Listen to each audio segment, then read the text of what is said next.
유전 무죄, 무전 유죄. 이 말 다들 한 번쯤 들어보셨을 겁니다. 그런데 정말 변호사를 선임하면 무죄가 나오는 걸까요? 오늘은 변호사를 선임하면 도대체 무엇이 달라지는지, 그리고 같은 사건인데 왜 결과가 달라지는지 변호사 입장에서 솔직하게 말씀드리겠습니다. 변호사 비밀 수첩 임승빈 변호사입니다. 유전 무죄, 무전 유죄. 이 말 현실처럼 느껴질 때가 많죠. 그래서 더 씁쓸하게 들립니다. 경제적인 여력이 있어서 변호사를 선임한 사람과 그렇지 못한 사람 사이에서 결과가 달라 보이는 사건들이 실제로 존재하기 때문입니다. 그런데 한 가지 짚고 넘어가야 될 게 있습니다. 단순히 변호사를 선임했다는 사실만으로 결과가 바뀌는 건 아닙니다. 그렇다면 같은 사건인데도 대체 무슨 차이로 결과가 달라지는 걸까요? 우선 본론으로 들어가기 전에 오늘 말씀드릴 내용에는 아주 중요한 전제가 하나 있습니다. 변호사 선임으로 결과가 바뀌는 사건이 존재한다는 겁니다.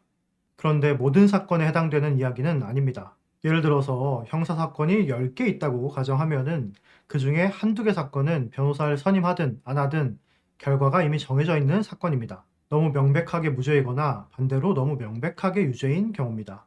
이런 사건들은 변호사를 선임한다고 해서 결과가 달라지지 않습니다. 그런데 사건 10개 중에 8개 정도의 사건은 어떻게 대응하느냐에 따라서 결과가 실제로 달라집니다. 그러면 내 사건은 어디에 해당하냐? 그건 여러분들께서 어떤 법률사무소를 가시든 사건 상담해 주시는 변호사님께서 검토하고 말씀해 주실 겁니다. 이건 무죄받기 어렵다. 이건 가능성이 있다. 이런 식으로 말입니다.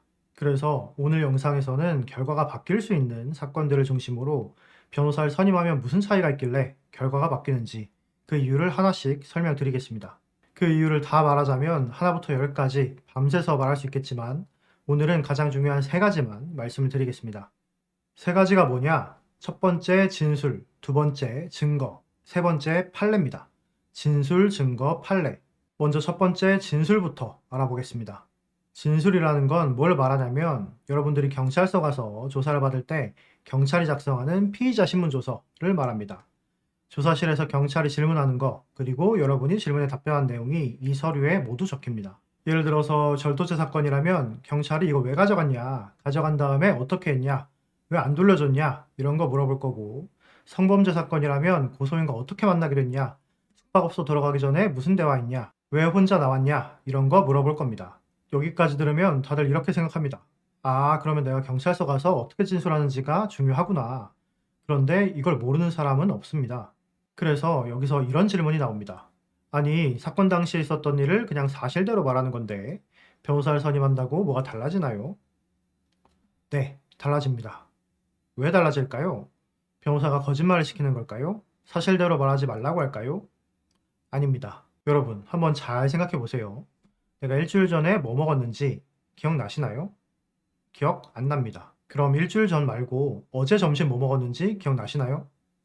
지금 기억 못하는 사람 많습니다. 경찰서 가서 조사실에서 경찰이 하나하나 꼬치꼬치 캐묻기 시작하면 기억이 잘 안 납니다. 그래서 경찰 질문에 아, 이랬던 것 같기도 하고 저랬던 것 같기도 하고 이런 식으로 대답을 하다 보면 나중에 진술이 엉망입니다. 그럼 경찰 입장에서 어떻게 볼까요? 아, 이 사람은 진술이 앞뒤가 다르네. 말이 계속 바뀌네. 결국 거짓말하는 사람처럼 보이게 됩니다. 그래서 변호사들이 사건 딱 처음에 맡으면 제일 먼저 하는 일이 사실관계를 정리하는 겁니다. 근데 이런 분도 있겠죠. 저는 사건 내용 정확히 기억하는데요. 조사실에서 진술 잘할 수 있습니다. 이런 분은 문제 없을까요? 실제 사건으로 예를 하나 들어보겠습니다. 사람이 많은 클럽 안에서 이동하다가 너무 붐비니까 어쩔 수 없이 신체 접촉이 있는데 강제추행으로 고소가 접수됐다라고 가정해 보겠습니다. 경찰이 물어봅니다. 어쨌든 고소인 몸을 만진 건 맞습니까? 여기서 두 가지 대답이 있을 겁니다. 1번 대답. 네, 만진 건 맞습니다. 근데 사람이 많아서 실수였습니다. 2번 대답. 아니요, 제가 만진 게 아니라 사람이 많아서 지나가다가 닿은 것 뿐입니다. 어때요? 두 대답 모두 사실이고 틀린 말이 아닙니다. 그런데 여러분이 경찰이라면 누구한테 무혐의 처분을 해주고 싶을까요? 2번처럼 대답한 사람이겠죠. 왜냐하면 내용은 비슷하지만 1번 대답에는 만졌다 라는 표현 때문에 의도가 들어가 있는 것처럼 느껴지기 때문입니다. 반면에 2번 대답은 나는 신체 접촉을 할 의도가 전혀 없었다 라는 게 딱 느껴집니다. 이런 게 바로 진술의 뉘앙스 차이입니다. 경찰은 이 함정 같은 질문을 계속 던집니다. 언제까지? 내가 걸릴 때까지. 일반인이 이 함정을 전부 피하기는 쉽지 않습니다. 그래서 진술이 중요합니다. 왜? 사람의 기억은 완벽하지 않다. 그리고 같은 사실을 말하더라도 진술의 뉘앙스가 다르다. 이렇게 진술하는 걸 나 혼자 충분히 잘할 수 있다. 그러면 변호사 선임 안 해도 무죄받을 수 있습니다. 다음으로 두 번째, 진술, 증거, 판례 중에 증거에 대해서 알아보겠습니다.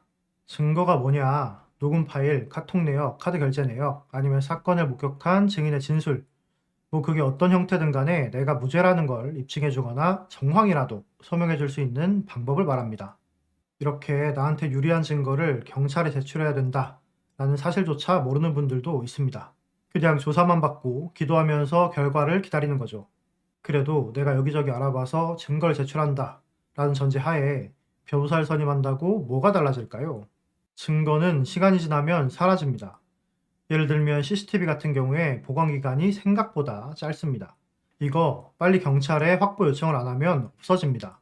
경찰이 나한테 유리한 CCTV를 알아서 확보해주지 않습니다. 그리고 목격자나 주변인의 진술도 최대한 빨리 확보해야 됩니다. 왜냐하면 사람의 기억력이 생각보다 좋지 않아서 며칠만 지나도 기억이 잘 안 납니다. 그리고 처음에는 협조해주던 사람도 시간이 지나면 괜히 문제에 휘말리기 싫다고 증언을 안 해주는 경우가 꽤 많습니다. 그래서 나한테 유리한 증언을 최대한 빨리 확보를 해놔야 됩니다. 근데 또 이런 분 있을 수 있겠죠. 저는 증거 잘 확보해서 녹음 파일도 제출하고 증인 진술도 받아서 다 제출했습니다. 문제 없을까요? 문제가 없으면 다행인데 보통 문제가 있습니다. 아니, 나한테 유리한 증거 다 제출했는데 이게 왜 문제냐? 내가 유리하다고 생각해서 제출한 증거가 경찰이 보기에는 오히려 불리한 증거일 수 있습니다. 내가 제출한 증거 때문에 내가 처벌받을 수 있다는 겁니다. 이런 경우가 생각보다 많습니다. 일반인이 보는 시각과 경찰, 검사, 판사가 보는 시각이 다른 경우가 많습니다. 그래서 변호사분들이 보통 어떻게 하냐면 의뢰인한테 받은 증거를 그냥 제출하는 게 아니고 증거를 다 받은 다음에 그 중에서 선택을 해서 그 증거가 왜 의뢰인의 무죄를 입증해 주는지 담당 수사관이 이해할 수 있도록 설명을 붙여서 제출을 합니다. 그래서 이 증거를 수집하고 선별해서 제출하는 절차가 중요합니다. 왜? 증거는 시간이 지나면 사라지고 유리한 증거, 불리한 증거가 섞여 있다. 이거 나 혼자 잘할 수 있다. 그러면 변호사 선임 필요 없습니다. 자, 마지막 세 번째. 진술, 증거, 판례 중에 판례에 대해서 알아보겠습니다. 여러분, 이 판례라는 말을 안 들어보신 분은 없을 겁니다. 이 판례가 굉장히 중요합니다. 굉장히라는 말로는 설명하기가 부족한데 매우 엄청 많이 중요합니다. 보통 이 판례는 변경이 잘 되지도 않고 변경이 된다고 해도 10년, 20년 이상 걸립니다. 무슨 말이냐면 최소한 10년, 20년 동안은 같은 사안이라면 동일한 기준으로 유죄, 무죄를 판단해야 된다는 겁니다. 그러면 내가 무죄라는 걸 주장하려면 뭐가 필요할까요? 최소한 두 가지 단계가 필요합니다. 1번, 내 사건에 맞는 판례. 내가 무죄를 주장할 수 있는 판례를 찾아야 되고 2번, 그 판례와 내 사건이 사실관계가 동일하다. 그러니까 그 판례대로 내 사건도 무죄가 맞다. 이렇게 주장을 해야 됩니다. 그래야 경찰이 내가 제출한 판례를 보고 아, 이미 비슷한 사건에 대해서 무죄 판결이 여러 번 나왔구나. 그럼 이 사건도 무혐의 처리해야겠다. 이렇게 생각하도록 설득을 할 수가 있는 겁니다. 아무리 경찰이 마음대로 하고 싶어도 판례와 반대로 처분하기는 쉽지 않기 때문에 이 판례가 굉장히 중요합니다. 이것도 내가 판례 찾아서 잘 주장할 수 있다. 그러면 변호사 선임 안 하셔도 됩니다. 오늘은 왜 유전 무죄, 무전 유죄라는 말이 나오는지, 그리고 왜 변호사를 선임하면 결과가 달라지는지 여기에 대해서 설명드렸습니다.